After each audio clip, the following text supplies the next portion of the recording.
आपला आवाज कोकण 24 तास। शासन आणि प्रशासनाच्या आव्हानाला न जुमानता ग्राहक रत्नागिरी जिल्ह्यातील विविध गॅस एजन्सी बाहेर गॅस घेण्यासाठी गर्दी करीत असल्याने अखेर त्या ठिकाणी पोलीस बंदोबस्त लावावा लागला असल्याचं चित्र दिसून आलंय।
युद्धामुळे रत्नागिरी जिल्ह्याच्या जवळपास सर्वच गॅस वितरकांकडे घरगुती गॅसचा तुटवडा जाणवू लागला असल्याने शासन आणि प्रशासनाने याची गंभीर दखल घेत नागरिकांना दिलासा देण्याचं काम केले।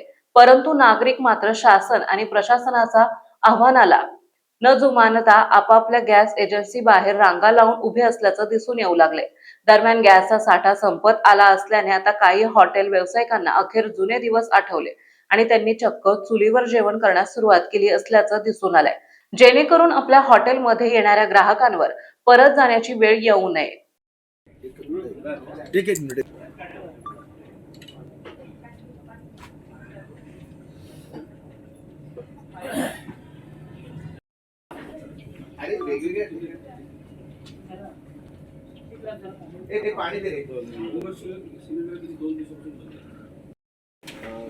ही जी सिच्युएशन निर्माण झाली ही गॅसमुळे निर्माण झालेली आहे। त्यामुळे मग आम्ही पर्याय काय करू शकतो, कारण कोरोनाच्या वेळेला आम्हाला हा फार मोठा अनुभव होता किंवा आमच्यावर अवलंबून असलेल्या सर्व एजन्सी यांचा सुद्धा एक विचार करावा लागतो। मग आम्ही काय केलं की जेव्हा अशी सिच्युएशन निर्माण झाली त्यावेळेला आम्ही सगळ्या स्टाफची मीटिंग घेतली आणि स्टाफसोबत हा विचार शेअर केला की बाबा आता काय करायचं। इथून आमच्याकडे गेस्ट जेव्हा येतील त्यांना जे आधी सर्व आम्ही देत होतो फ्राय पॅनवरची आणि जे आता चुलीवर आम्ही बनवतो मला या स्टाफने या आपल्या व्यावसायिकांनी पुढं एक चुलीवरचा पर्याय जो तो घेतला। अमोल मोरे एबीपी माझा गॅस तुटवड्याची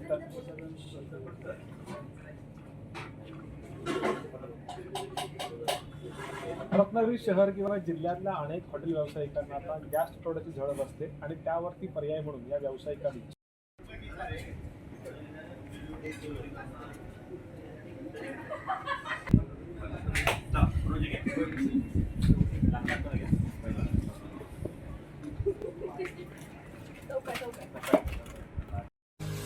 महाराष्ट्रातील तसेच कोकणातील महत्त्वाच्या बातम्या पाहण्यासाठी कोकण 24 तास न्यूज चॅनलला यूट्यूबवर सबस्क्राईब करा आणि बेल आयकॉन प्रेस करा। समुंदर की गोद में पला है तू, अंगड़ाई लेते ही लहरें शुरू। आज यौवन की मस्ती छोड़, ले चलता हूं तुझे एक नए मोड़। आजा तुझे माँ पुकारे अब, छेड़ देते हैं बीच से कुछ शरारत हंसी। गले लगा ले उसे ए फकीर, इंतजार कर रहा है तेरा तो, चल दे देते हैं उसे फसल की खूबसूरती तो। आजा तुझे माँ पुकारे अब, उन्हें भी देनी है एक नई पहचान। आजा तुझे माँ पुकारे अब। फिनोलेक्स पाइप्स पहुंचाए पानी को अपनी माँ के पास।